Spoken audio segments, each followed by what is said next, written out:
Dal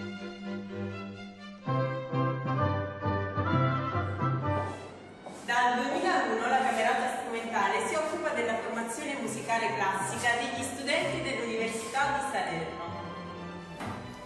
Quest'anno vorremmo realizzare la registrazione del nostro concerto di Natale per condividerlo con un pubblico più ampio. Grazie a Music Racer potete aiutarci a rendere possibile questo nostro progetto.